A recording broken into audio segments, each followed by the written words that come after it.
Niveles o grados del conocimiento se habían con antelación enunciado, se pasa a esbozarlos grosso modo uno a uno.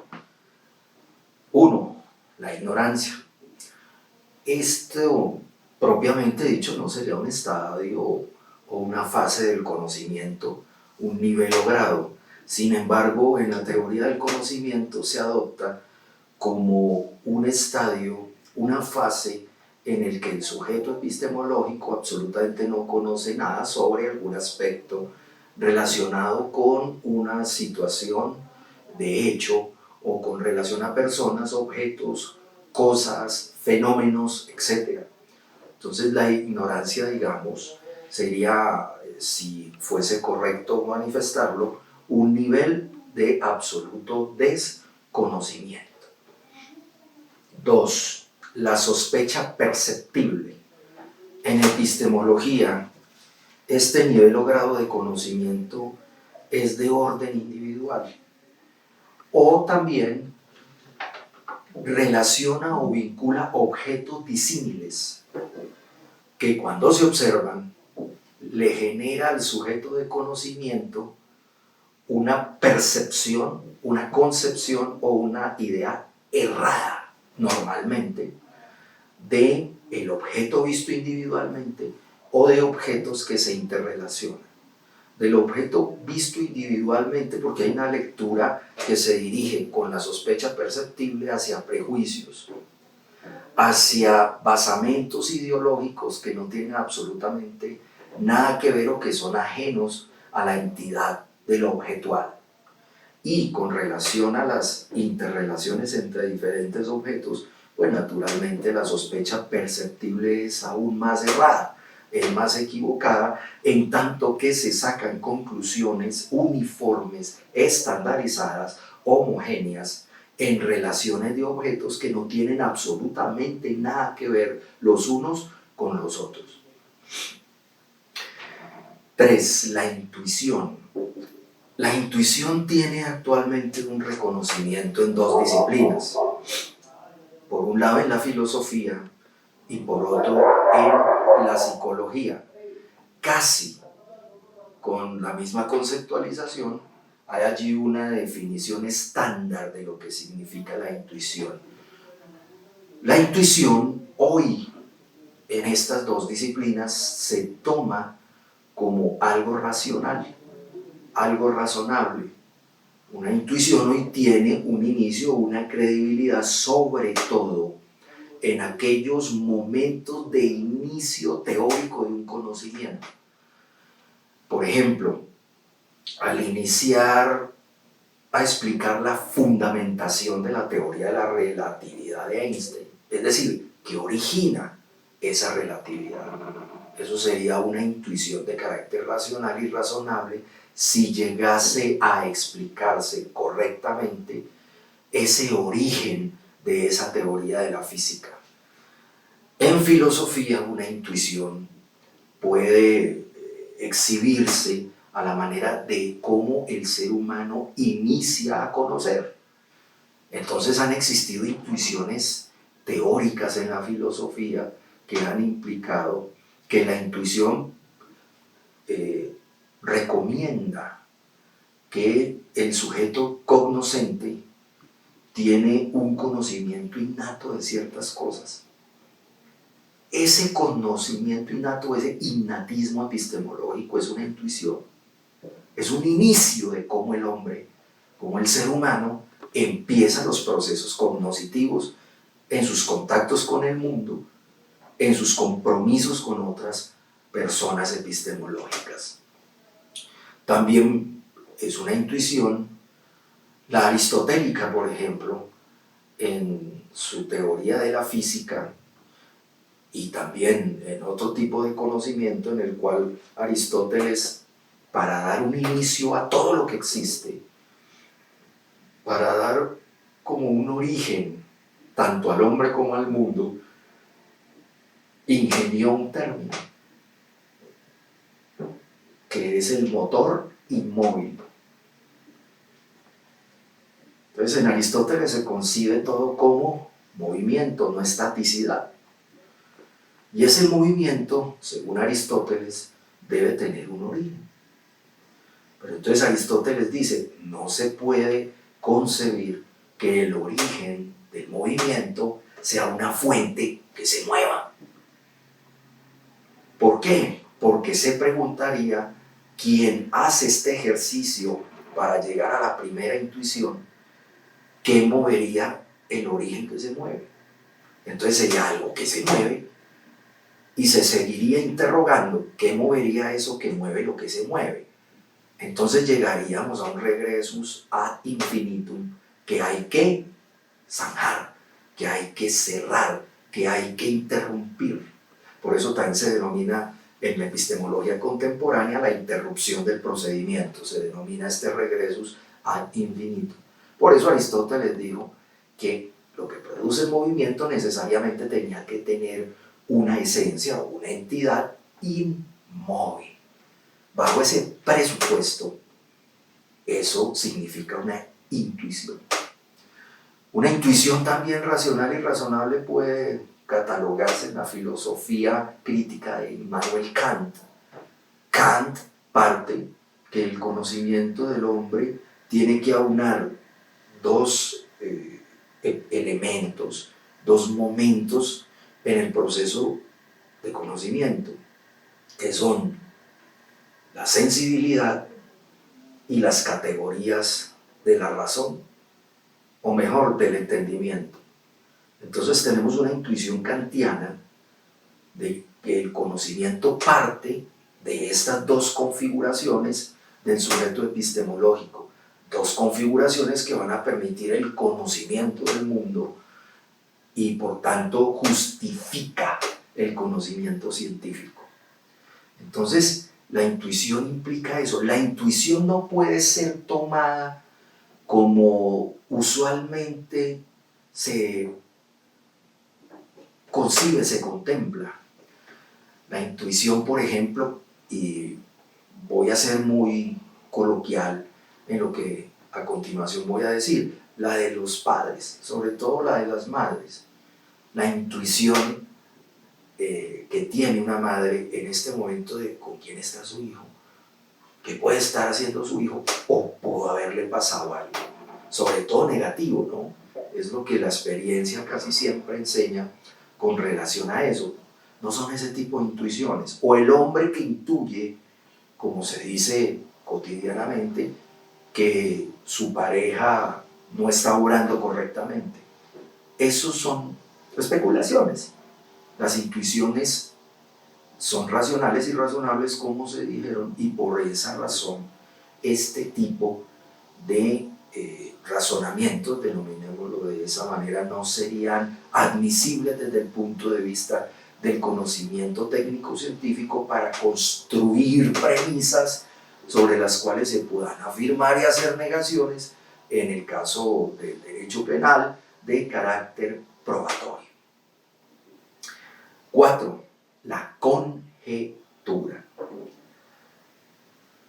Hasta casi principios del siglo XX, y aún había permeado la conjetura, la epistemología en la segunda mitad del siglo XX. Se tomaba como un término técnico, que hoy se denomina hipótesis o problema de un trabajo en metodología de la ciencia.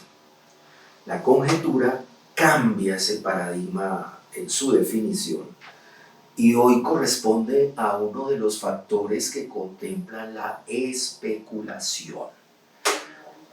Precisamente speculus en latín significa espejo, de ahí que especulación sea sinónimo de espejismo. Las conjeturas, por eso, que equivalen significacionalmente a lo que implica un espejismo, es netamente una especulación. Con una precisión, que la especulación que se hace en términos de conjeturas son especulaciones terrenales. Usualmente el ser humano es muy especulativo. El ser humano no calcula las dimensiones de lo que piensa, afirma, niega sin probar. Entonces, especulamos sobre el vecino, especulamos sobre el amigo, especulamos sobre personas que la gente suele llamar enemigos, especulamos sobre extraños, especulamos sobre ciertas teorías. Por ejemplo, gran parte de esas especulaciones son, y de pronto no es muy agradable lo que voy a decir para muchas personas, pero voy a permitirme hacer esta aseveración. Y es que las especulaciones hoy con la física cuántica se han llevado, todo el paradigma de la física cuántica se ha llevado a especulaciones en medicina, o mejor, en la pseudomedicina, en pseudopsicología y algunos un poco más impertérritos en la pseudopsicología o pseudopsiquiatría.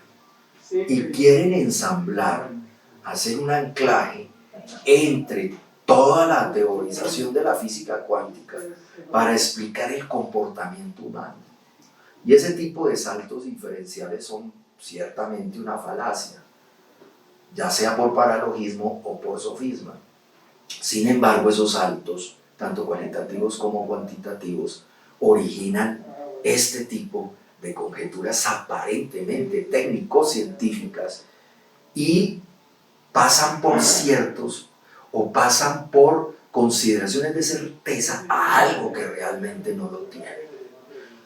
Incluso en el caso personal he llegado a tener en mis manos textos que hablan de derecho cuántico, incluso uno en particular, derecho penal cuántico, y realmente no existe un ensamble entre lo que significa técnico-científicamente la física cuántica y toda su estructura y aparataje conceptual con relación a este tipo de constructos que son conjeturales, pero conjeturales en el sentido de especulativos, en el sentido de originar soluciones especulativas, sin duda, en campos de diferentes disciplinas científicas y sociales, pero que son realmente ajenas a las probabilidades de acercamiento o aproximación de la certeza que exige la ciencia. Quinto, las opiniones. El ser humano tiende a la doxa. Esto se reconocía desde la Grecia antigua. Doxa en griego antiguo es hablar demasiado, opinar. El ser humano opina de todo y de nada.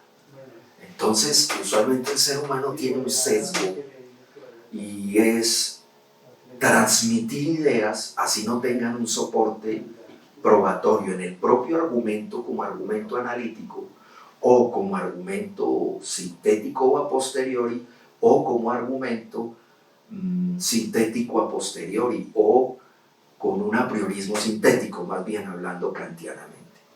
Entonces, doctores, la opinión es casi esencial al ser humano, pero deplorablemente, o por fortuna mejor, no implica conocimiento de carácter técnico-científico. Se opina de la emisión de una noticia de carácter político, se opina casi de manera inadvertida, en otras ocasiones irresponsable, sobre la opinión de algún científico, o se desautoriza a través de meras opiniones lo que ha sido originado a partir de un esfuerzo arduo de alguien que se ha dedicado a pensar sobre determinada materia. La opinión puede con todo. La opinión puede consolidar una creencia como la puede desmoronar. La opinión como nivel o como parte o como expresión del sujeto epistémico realmente no tiene ningún valor desde el punto de vista científico. 6. Las posibilidades. Las posibilidades es un derivado de la conjetura. Las posibilidades acarrean unos elementos varios, como por ejemplo incluye la especulación en tanto que concepción especulativa terrenal, pero tiene una particularidad, la posibilidad, que también se vale de especulaciones a nivel, permítanme esta expresión, extraterrenal. Las posibilidades incluso llegan a ligar conceptos finitos, infinitos, conceptos absolutos, relativos, conceptos abstractos, individuales. Es decir, hay una mezcla, una combinación incorrecta de afirmaciones y o negaciones sobre las personas, los objetos, las cosas, las relaciones entre estos componentes. Y eso hace que la posibilidad sea quizás la más descuidada de las manifestaciones, digámoslo así, pseudoepistemológicas del ser humano como sujeto de conocimiento. 7. La creencia. La creencia tiene dos vertientes o dos componentes. La primera es el patrón comportamental que fija los usos, los hábitos, las costumbres socialmente hablando. Y hay otro tipo de creencia que es una creencia denominada usualmente fe, que se ubica particularmente en el campo de una creencia en un más allá y que usualmente construye la idea de un ser superior, máximo e inteligente. Entonces tenemos una creencia, digamos, de tipo terrenal, compartida socialmente, por supuesto, cada individuo haciendo uso de estas expresiones de creencia, y por otra parte una creencia más alejada de lo mundano, más sacralizada, que es la de la fe. Por cierto que fe significa creencia. Fe en su concepción etimológica es fides, que es fe, y que exactamente quiere decir creencia.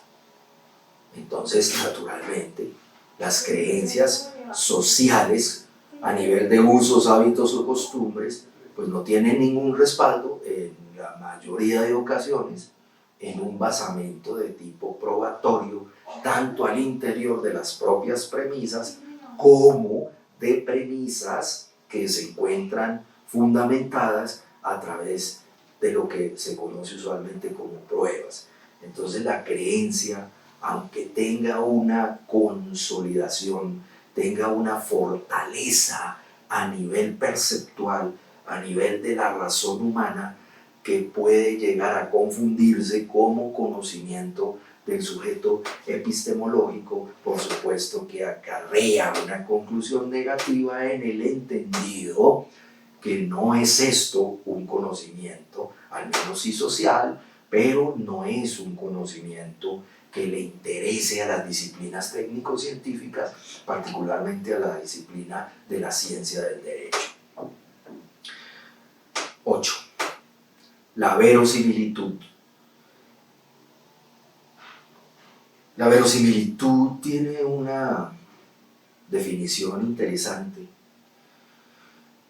En teoría del conocimiento, la verosimilitud significa una posición epistemológica que se encuentra en la mitad de dos extremos. Una situación epistemológica que se encuentra en la mitad de dos extremos. ¿Cuáles son esos dos extremos? La verdad y la falsedad. Entonces, la verosimilitud está recorriendo un camino que se acerca a la verdad, se aleja de lo falso para tratar de acercarse a la verdad. Pero ¿qué sucede? Esa verosimilitud llega hasta cierto punto del recorrido que implica lo falso o lo incorrecto, ¿no? Recorriendo la verosimilitud similitud, esa línea recta que le va a permitir, realmente no lo va a conseguir nunca, es la pretensión de la llegada tiene en la mira como objetivo la consecución o la determinación de la verdad. Pero la verosimilitud en epistemología es ese medio camino, llega hasta allí y tiene entonces que fortalecerse complementariamente la verosimilitud con un aditamento o un complemento de afirmaciones y o negaciones probatorias, pues por supuesto a través de órganos o fuentes de prueba, para ir llegando al estadio siguiente, que es el de la verdad probable, para finalmente llegar al de la veracidad, lo cual por supuesto tiene exigencias de carácter metodológico, de otros condicionamientos también de tipo principialístico en epistemología, que buscan que se supere este estadio de conocimiento de la verosimilitud para dar por supuesto el avance a la verdad probable y por supuesto llegar al extremo anhelado, aspirado de la verdad.